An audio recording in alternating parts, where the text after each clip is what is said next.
Hey everyone, we are live. Can everyone let me know if I'm audible?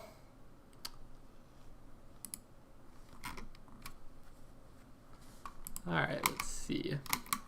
Yeah, so today was Codeforces Round 764. Assuming no hacks, it looks like I won the round, which was pretty nice, despite making a terrible strategic decision to skip D. I did not read a very important constraint, and that slowed me down substantially. But yeah, so pretty good round. And then today, today the goal for the stream is, as usual, to go over all 7 problems. Again, we'll start with A and then just go down in order. Yeah, I think we'll go in order in spite of the fact that empirically it looks like G was a little easier than E and F. They're all about the same difficulty, so I'll just go over all of them in order. Yeah, so let's see. I'm going to assume that the audio is working. If it's not, then hopefully someone will let me know. But yeah, so let's go ahead and start with A. Okay, so we have an array of integers. And in each operation, we can choose some integers in the array and increase them by 1. And so we have to find the minimum number of operations in order to make all of the elements of the array equal to each other. Okay, so the main observation here is that since values in the array are never going to decrease, the common value of all the elements once we finish this process should just be the max of the original array.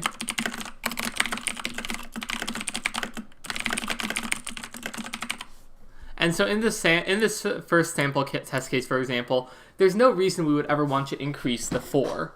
We're just going to increase the other numbers until we make them 4. And so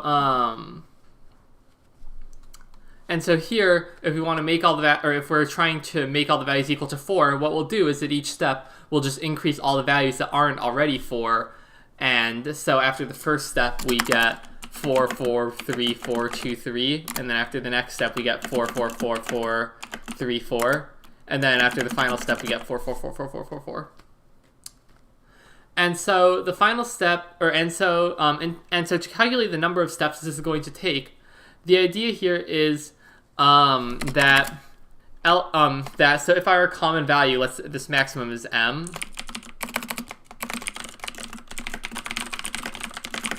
Then an initial value x will equal m after m minus x steps.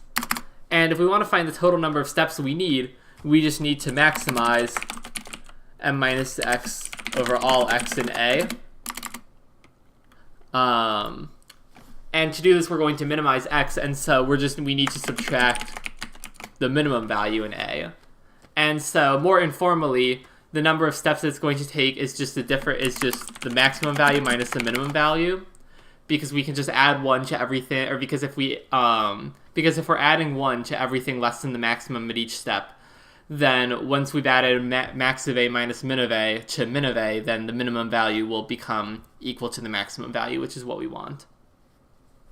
And so we can just print out the maximum minus the minimum. I'll show you my code, but it's pretty quick. I just sort the array and then print the last one minus the first one. Obviously, you can make this O of n by just picking out the maximum and the minimum from the array rather than sorting it first, but that doesn't really matter here. The code runs sufficiently quickly anyway, and so I just went with this approach because it'd be faster to code. Okay, moving on to B. We have 3 positive integers, A, B, and C. We can pick one of them and multiply them by a positive integer, and we want to see whether we can use this operation to make the 3 terms into an increasing sequence in the given order, so A, then B, then C. Okay, so let's do casework on which of these 3 values we're going to change. So let's say that we change A. So then our arithmetic sequence, so then B and C are fixed. So our arithmetic sequence has common difference C minus B. And so A, since A comes before B, A has to be equal to B minus the common difference, which is B minus C minus B, which is 2B minus C. And so if we want to turn A into 2B minus C, all we need to do is check whether 2b minus c is a positive multiple of a. And if so, then we can change a and it'll work, and if not, then we can't change a. And similarly, if we change c, then our common difference is b minus a, and so we must have c equals b plus b minus a, or 2b minus a. And so here we just need to ask ourselves, is 2b minus a positive multiple of c? And then finally, if b is the middle term, if b is the term being multiplied by m, then we know that when we go from a to c, that's 2 steps in our arithmetic progression, so the common difference is c minus a over 2. And so we need b to equal a plus the common difference, which is a plus c minus a over 2, which is a over 2 plus c over 2. And so we just need to ask, is a over 2 plus c over 2 a positive multiple of b? And if any of these conditions are satisfied, then the answer is yes. And otherwise, we can't change any of these values in order to get an arithmetic progression, and so the answer is no. And so I'll show you my code. What I do is I store the goal values in these 3 variables. Here I store a plus c rather than a plus c over 2, because a plus c over 2 could be fraction, which is a problem. And so here, first of all, if g1 is divisible by a and it's positive, we have to check that it's positive because m is only allowed to be a positive integer. Or if g2 is a positive multiple of c, or if a plus c is even, because we need to get a over 2 plus c over 2, remember. And then when we divide it by 2, it's a positive multiple of b, then we print yes.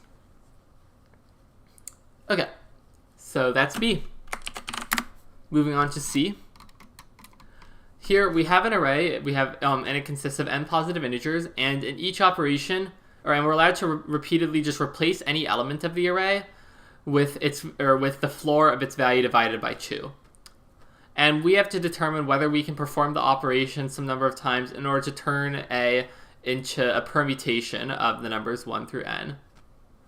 And Gleb says Neil solved this problem using MaxFlow. I kind of want to see this. In 5 minutes too? Did he really? Oh my goodness, he did. The madman did it. Wow. That's one way to do it. I'm going to tell you all about a different way. So it turns out that there's a pretty straightforward greedy solution. And the idea is this. So let's say that we start with, for example, let's say that we start with a 3. Then we can either keep it as a 3 or we can turn it into a 1. And let's say that let's say that we have a 6. We can keep it as a 6 or we can turn it into a 3, and then a 3 can become a 3 or a 1.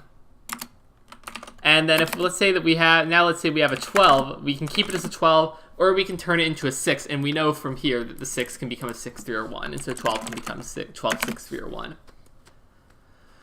And the point and what you should see here is that if we have an integer x, we have 2 choices.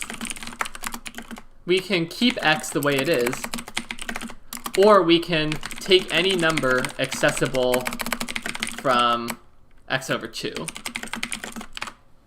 And so what that tells us is that x is strictly more useful to us than x over 2, because x can reach any number x over 2 can, and it can also stay as x. And so this motivates a greedy solution. The idea is this: we can simply sort the array, and for each element of A, divide it by 2 while it's not a valid element of the permutation. And there are 2 ways it could be invalid. It could be either because it's greater than n, or because we've reached, or because we've already seen this value, because we can't have 2 of the same value if it's a permutation. And it turns out that this greedy is, that this greedy is correct. I'm not going to go over the proof formally, but this is essentially the key idea, that the larger numbers give us more options than the smaller numbers. And so we should just focus on using the small numbers to the best of our ability, and then afterwards use the larger numbers, which will give us more options. Yeah, and so I'll show you my code. I sort A, and then I just indicate that none of the element values have been found. And then while a value is greater than 1, just to make sure that I'm not going to be taking 1 to 0, because we can't make the numbers into 0. And then while either our number is greater than n or it's already been found, I divide it by 2. And if we can't make a number valid, if I guess I actually don't need this AFI greater than n condition, but if we end up with a value we've already found, then I print no. And otherwise, if we can make a permutation, then I print yes. Yeah, so I'm guessing that there are a couple of other greedies at work. And I should also note that the solution to this problem is partially motivated by a very similar problem that's come up quite recently, that I will try and pull up for you guys now. I think it's in this contest. Yeah. This problem here, very similar. It's pretty much the same thing, except our operation is just taking each value modulo something, and what it turns out is that lets us convert AI to any number that's at most AI over 2. And so it's a very similar problem, except here we can only make exactly AI over 2. Even then, the same greedy ends up working. So I think that's maybe some motivation for this problem. Yeah, so that is the problem. And by the way, it's just a quick note, someone's mentioning now I need to learn what max flow is because of you, Neil. As a rule of thumb, I would say that if you're not already purple, then you probably do not need to know flow in order to, or knowing flow will probably not substantially help your performance in Codeforces rounds. I don't really see a whole lot of flow problems that are easier than like maybe 2200 rating or so, give or take. And so I would say there are other things to work on first. Yeah, Neil says flow is more fun. Maybe I think that might depend on your definition of fun.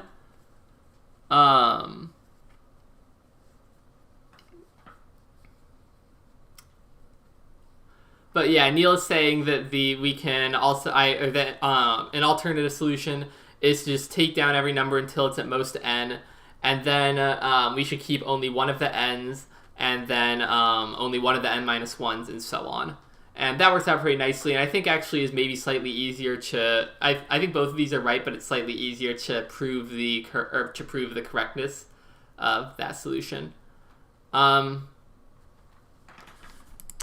yeah, and the funny thing is actually with that past problem, there was the same situation where you could actually solve the problem by sorting and iterating in increasing order or by going in decreasing order. Someone asked if we can binary search C. I can't really think of a way that binary search would be particularly useful here. Okay. So let's look at D. Okay. So we have a string S. We can color some of its letters using colors from 1 to K. And then we can rearrange the string by swapping 2 symbols painted in the same color however we want. And we're going to end up with K strings. And our goal is to color the characters of the string so that all of the resulting strings are palindromes and the minimum length is as large as possible. And a number of people have been talking about using binary search for this problem, but that actually doesn't turn out to be necessary. It turns out that we can just come up with a direct solution. So first, let's characterize when we can make a string into a palindrome. And keep in mind that because we have this access to the swap operation, the positions of the letters in S doesn't matter. All that matters is just the number of each letter in each string. And the idea is this. We can rearrange a set of letters into a palindrome if at most one of the letters appears an odd number of times. And this is because in an even in an even length palindrome, like let's say ABC CBA, then each letter is going to appear twice, or is each going to appear an even number of times. We're going to have blocks of 2 letters. Each letter appears once and then on the left, and then once in the reflection on the right.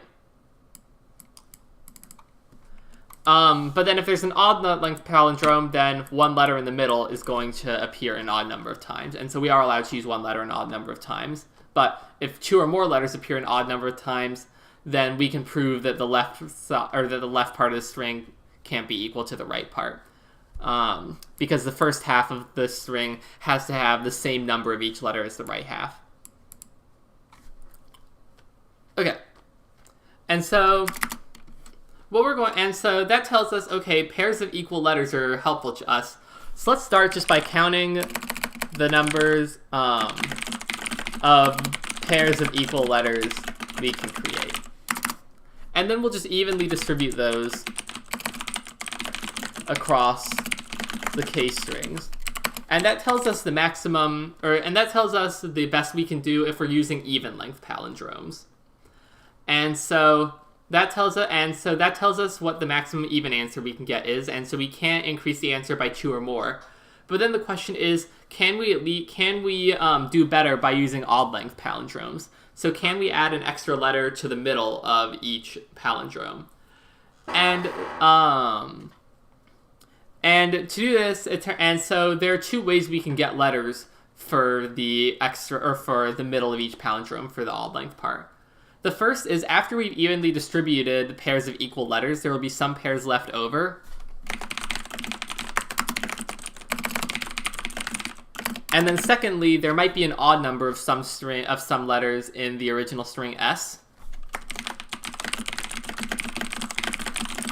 And so we can't put those into pairs of equal letters, but then we can use them in the middle of our palindromes.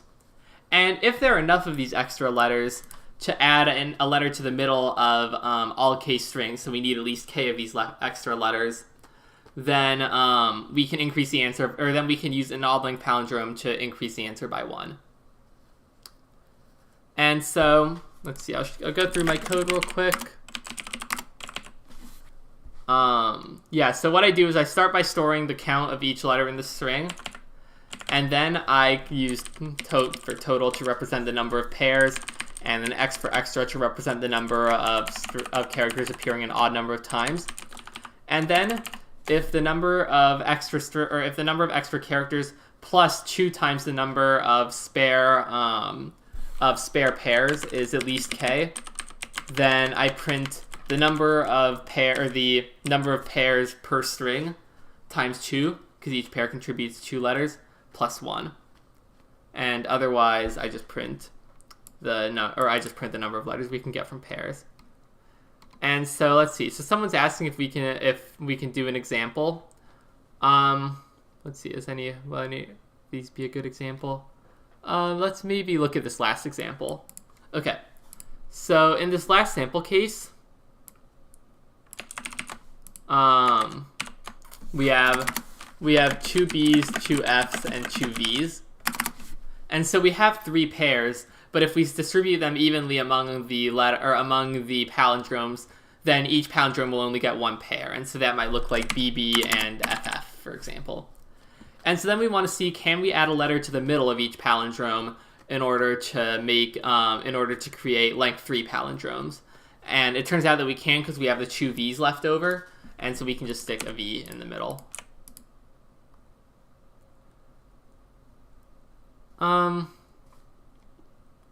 Yeah, let's see. So someone asks whether the stream will be available after it's finished. Yes, it will. Harshi asks, why does it increase only 1? Like if we add pairs, won't it increase by 2? I'm not sure I'm following the question. You can see here that we're adding pairs, or the pairs, to the answer twice, and so we're properly accounting for the fact that each of them contains 2 letters. Let's see. Okay. So moving on to E. someone's asking to explain the last condition in here again. So here, this is essentially storing the number of letters not used in any of our pairs. So the X part counts the number of letters that appear an odd number of times in S, and so those haven't been put into any pairs.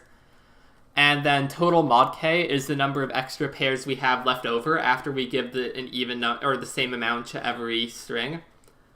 And so extra plus 2 times this value is the total number of letters left over. And if there are at least K of them, then we can put one of these letters in the middle of each of our palindromes. Divyansh asks whether the using map is more inefficient. Yes, that would add an extra log factor to the solution, which would slow things down. Okay. And someone say I didn't understand the first problem solution from the third step.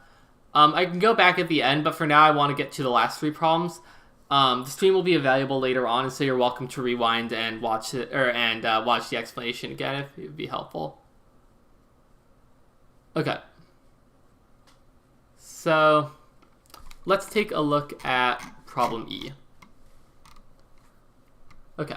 So we have a given string S, and we want to represent S as basically the concatenation of segments of length at least 2 taken out of n, or taken out of these first n strings. And so we have to determine whether we can break the string into segments of length 2 from the known strings, and if so, we have to print out a way to do it. Okay. So the key observation here is that if a valid solution exists, then we can construct a valid solution consisting only of segments of length 2 and 3. And this in particular decreases the amount of segments that we have to consider substantially. And so it's going to end up cutting out a factor of m from our solution. And the reason this is true is if we wanted to use a segment of length 4, for example, we could split it up into 2 segments of length 2. If we wanted to use a segment of length 5, we could split it into a segment of length 2 and a segment of length 3. So in general, segments of length greater than 3 can be split, can be rewritten as the union of segments of lengths 2 and 3. And so, for example, 4 can be written as 2 2's, 5 can be written as 2 plus 3, 6 can be written as 2 plus 2 plus 2, 7 can be written as 2 plus 2 plus 3, and so on.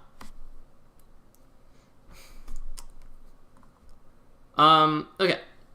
And so what we can do is start by going through the 2-digit and 3-digit segments of our known string.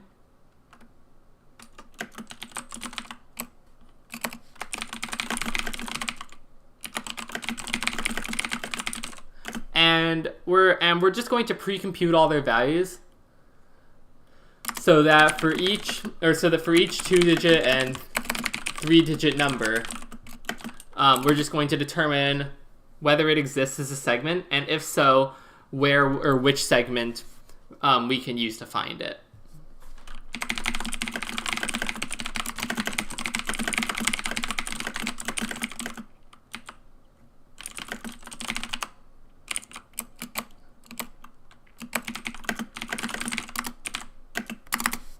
And so I'll show you all my code for this part real quick.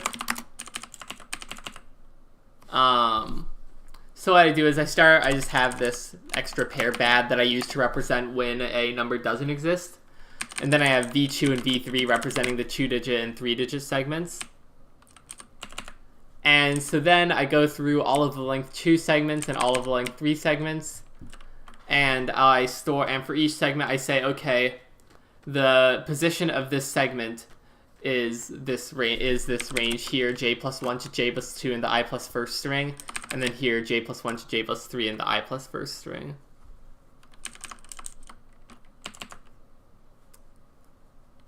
And so then from here, we know which strings we can use, or we know which segments we can use, and so we can solve the problem using DP. And the way I do this is by creating an array last, where last of I represents or stores stores whether we can create the length I prefix of s, and if so, the last transition used in the process. And so here, you can see, so if I is at most n minus 1, and if the next length 2 substring exists, so if it's not equal to bad, then I say, okay, the previous position we were at before I plus 2 is I, because we can go from I to I plus 2. And likewise, here, we can go from I to I plus 3 by, or if the length 3 substring exists in our pre-computed array. And from here, we can reconstruct the answer fairly easily. So if last event is -1, which is the default value I use for when it doesn't, or this value doesn't exist, then you have to print -1 because there's no way to construct the solution. But if the solution does exist, then I iterate through the transitions in reverse order. And so I say, okay, if the last transition was length 2, then I decrease the current value by 2 and I push the length 2 substring to the answer, and otherwise I push the length 3 substring to the answer. And then I reverse the answer because I've constructed it in reverse order, and then I just print out the answer. And Amon asked for a proof for why this works. Yeah, so that was what I discussed at the beginning of the problem. Essentially, any segment of length greater than 3 we can rewrite it as we can rewrite any number greater than 3 as the sum of 2's and 3's. And so any segment greater than 3 we can break down into segments of length 2 and 3. And so that allows us to compute an answer using only segments of length 2 and 3. Okay, so that's problem E. So moving on to F. So here we have an interactive problem. And so we have to guess the number x where x is bounded by some given n. And in each query, we can add some value to x, between some integer between 1 and n. And then we're given the floor of x divided by n. And we can use at most 10 queries in order to find x. So here we're given n up to 1,000, and we have 10 queries, and 10 is approximately the base 2 logarithm of 1,000. And so we're trying to guess a number. We have O of log n queries, and so our first thought here should be to use binary search. And in fact, this does turn out to be the solution. So the first observation that we have to make here is that the original value of x is bounded within a length n range, and because of that, each query can only have 2 answers. And so more formally, let's say that y is the original value of x. And let's let t be the sum of all queries we've asked so far. So the amount by which we've increased y. And so then y plus t is greater than t because x is at least 1, but it's less than t plus n because y is less than n. And if we divide both sides, or if we divide, I guess, all 3 parts of this inequality by n, what we get is t plus n, and I'm using less than or equal to because these equality, or because when we take the division rounding down, we introduce these equality constraints. And so t plus n, or t over n, is less than or equal to y plus t over n, which is less than or equal to t over n plus 1. And so and y plus t is equal to x, and so that means that x over n is either t over n or t over n plus 1. Okay, so let's think about when x over n is going to be t over n plus 1. So that means that we need to have so y plus t over n if we want y plus t over n to equal t over n plus 1, and again all division is floor division, and so we're rounding down, then what that tells us is if we multiply both sides by n, that tells us y plus t has to be greater than t over n times n plus n. And because this is floor division, t over n times n is equal to t minus t mod n. So in other words, it's just the part of n that's divisible by, just the part of t that's divisible by n, excluding the remainder. And rearranging this equality gives us y is greater than or equal to n minus t mod n. And so, in a given query, we can tell whether y is greater than or equal to some value or if it's less than that value. And so essentially our queries allow us to just check whether y is higher or lower than some value. And so we can binary search for y. And so let's just maintain a range in which y is contained. And then to binary search, we need to take the midpoint, let's call it m. Whether y is higher or lower than the midpoint of this range, which we're calling m. And so in order to check that, we're going to need to check whether y is greater than or equal to m. And since we can check whether y is greater than or equal to n minus t mod n, we need to check whether, or we need to set n minus t mod n equal to m. And so rearranging, we need to make sure that t mod n is equal to n minus m. And in order to do this, we know what the new value of t mod n has to be, and we can maintain the current value of t, which allows us to compute the old value of t mod n. And so we can just take the new t mod n minus the old t mod n as our value of c, and then that'll increase the old t from the old value to the new value. And so I'll show you my code, which I think will make this a little bit clearer. So here I take the midpoint of our range, and then so this goal thing is the new value of t that we're trying to get, and here I store t in this variable tote. And then our value is just our goal minus the current value of t mod n. And then if this is negative, then I add n, and that's just to account for the case where our new value of t mod n is less than our old value of t mod n. And so we need to sort of move past the value of n and then keep increasing. And then I read it, and then I add our current value to the total, and then I output it, and I read in the result. Now, the one edge case we have to handle is it's possible that the new t mod n is equal to the old t mod n.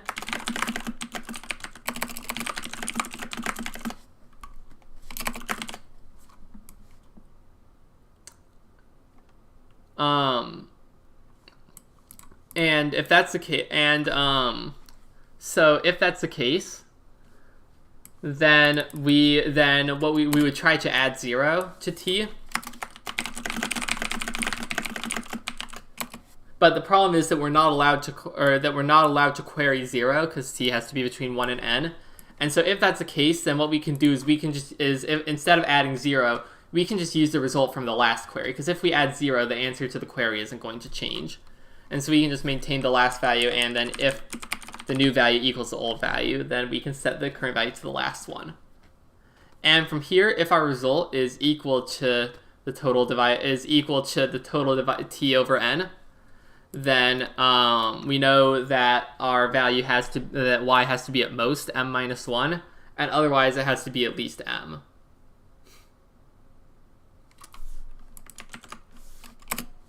Okay, so that's problem F, and then just to print out the answer, so remember that we binary searched for y, and so in order to compute the current value of x, we have to get y and then add in our total. Okay, so last problem, discussing G. So we want to find the minimum possible bitwise OR of all of the edge weights in a spanning tree of this graph.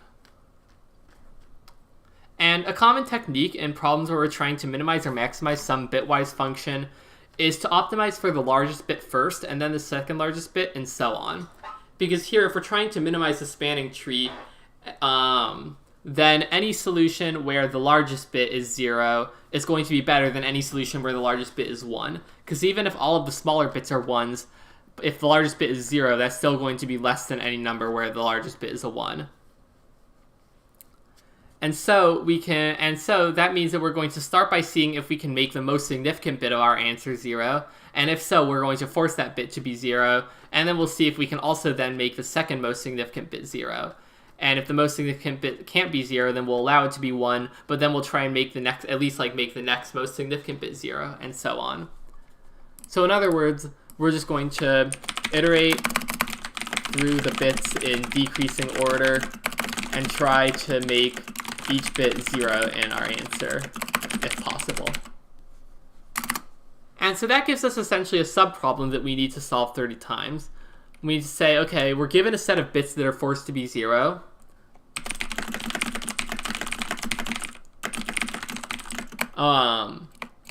Can we construct an a spanning tree such that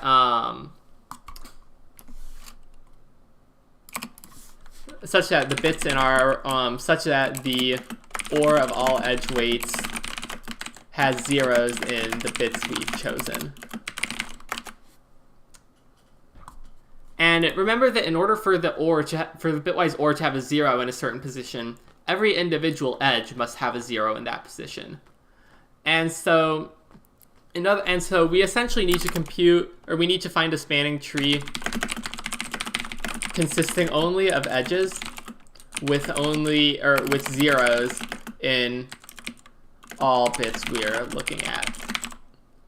And so what we can do is we can just consider only the edges that satisfy this condition, that have zeros everywhere we're looking at. And we need to see if the graph consisting of only those edges is connected. And we could do this in a number of ways, but I think the fastest to implement if you have a DSU template is to just use DSU. And so I will show my code. And so essentially, for each I, what I do is I create this current value, which is the current answer, and then I add in the current bit. And this current value is essentially storing the bits that we want to make 0. And so I add an edge to our DSU only if it's the bitwise and if its weight in our current value is 0, which means that it contains none of the bits in cur. And then I say that our graph is connected only if every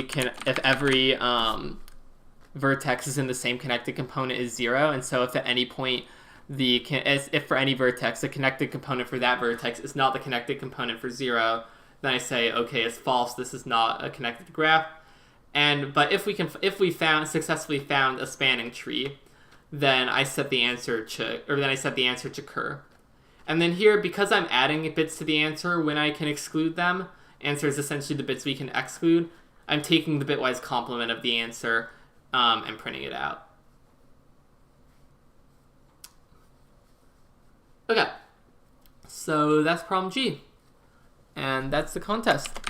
Overall, pretty good round. Probably slightly on the easy end for a Div 3, but I don't think that's the end of the world. I mean, I don't think that many official participants solved all the problems, but let's see. Yeah. I mean, honestly, I think this is a very reasonable distribution, although maybe it's making E and F a little easier and then G a little harder would be ideal in terms of difficulty, but not really the end of the world. Big gap from D to E, though. But anyway, stick around for a moment longer to see if there are any last questions. Yeah, so someone's asking if we can go back to A. It'd be helpful if you have if you have like specific questions about the solution, that'd be helpful because I'm not really immediately sure what like the confusion is. But I can explain my solution one more time. So essentially, the idea is, what I'm claiming is that the answer is equal to the maximum value in A minus the minimum value in A. And so I'll start just by explaining how we can achieve this value, and then I'll show that it's optimal. So first of all, let's see. Did I number the steps? Not sure what the third step was, but let me just re-explain it, and hopefully that will clear up any confusion. So, okay. So first of all, as far as how we can achieve the answer with max of A minus min of A, what we're going to do is we're going to try to make all elements of A equal to max of A. And the way we'll do this is while each element of A is less than max of A, we'll just increase it in each operation. And so when we use max of A minus min of A operations, we can increase each element of A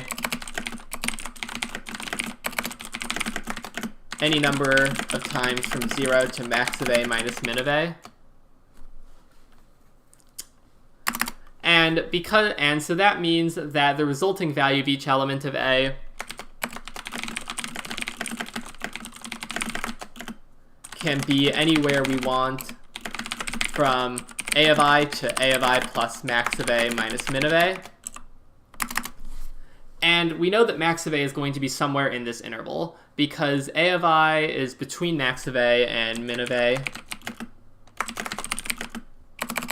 Or sorry, min of A is at A of is. And so,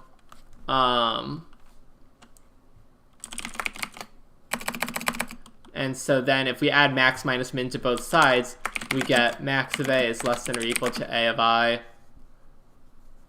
So A of I is less than or equal to max of A, but then if we add max minus min, then we get max of A is less than A of I plus max of A minus min of A. And so we know that max of A is going to be contained within this range that we're allowed to create. And so for all values of A, using these operations, we can make them into max of A. And so that's why it's possible to construct to create a construction using max of A minus min of A steps. But now let's say that, or let me show you why we can't use fewer steps. So,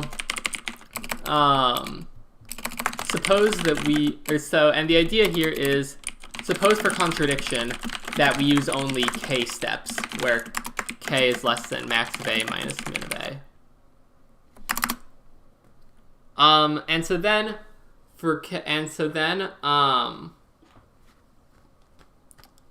that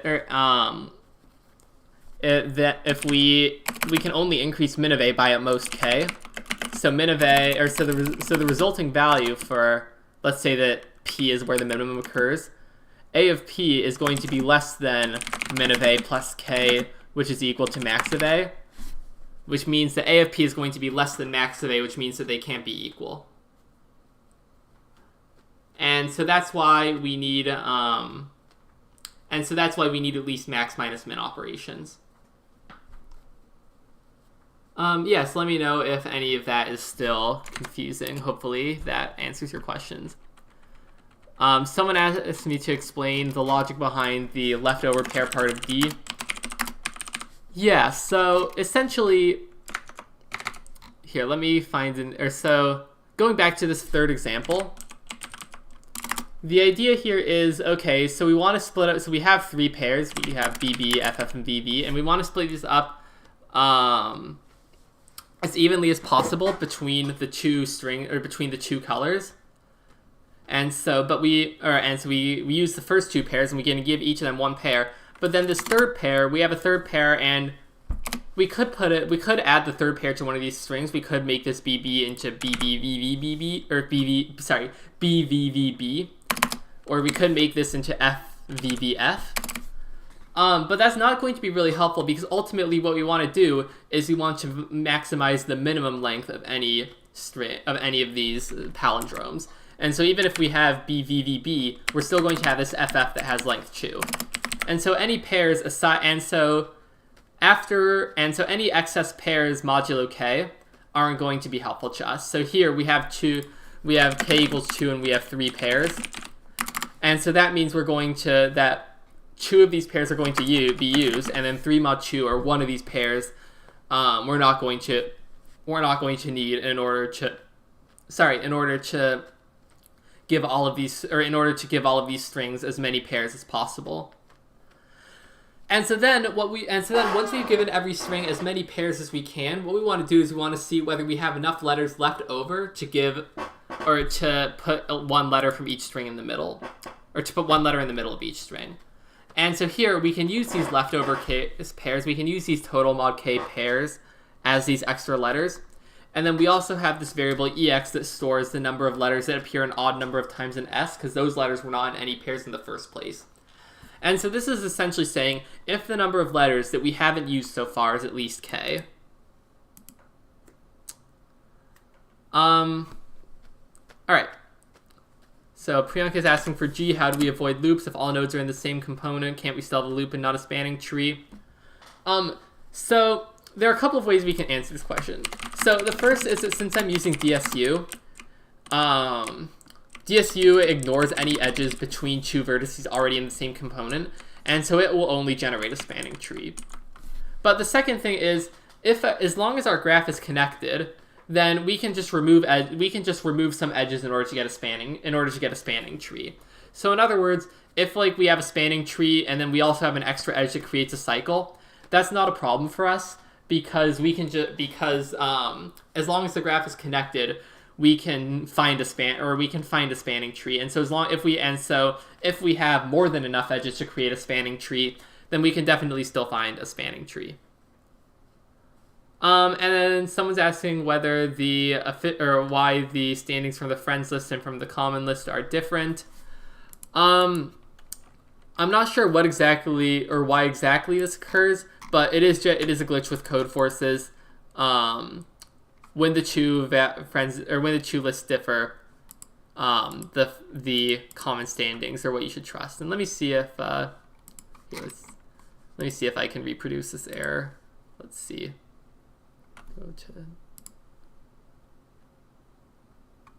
Yeah, I don't think I'm having the same issue, but yeah, let's see. And so King Sahil asks what kind of keyboard switches I would recommend. So I only have experience using blue switches, so I can't really recommend a specific kind of switch. This is actually something where you're actually more likely to find guidance on this on my brother's YouTube channel, which I'll link in the comments. But I also don't think it matters that much for programming contests. I would say that you should just pick whichever you're comfortable with. Definitely avoid blues if you don't want your keyboard to be extremely loud, because blues are very loud. Browns are quieter. Can't remember how reds work, but anyway, yeah, so those are my limited thoughts on keyboards. Someone asked why I don't stream other contests other than Codeforces. I do streams for other contests sometimes. I fairly regularly stream Codeforces Rounds, and and so you'll see some of those there. I don't really and occasionally I do other contests, but for the most part, I don't like doing streams for contests that aren't particularly large because they tend not to attract many viewers. And I generally don't stream at Coder largely because I don't do at Coder contests because they're very early in the morning in my time zone. I'm seeing some questions asking if I can explain particular problems. So the explanations are available earlier in the stream, and the stream will be available on my YouTube channel after it's finished. If you're having any issues understanding the explanations that I've already given, I would be happy to answer any questions you have in more detail. And I'm about to hop off, so you're welcome to leave any remaining questions in the comments once the stream is uploaded. But yeah, okay, sounds like we are all set. I don't see any unanswered questions in the chat. So I think that is all for today. Thank you all very much for watching, and I will see you all next time.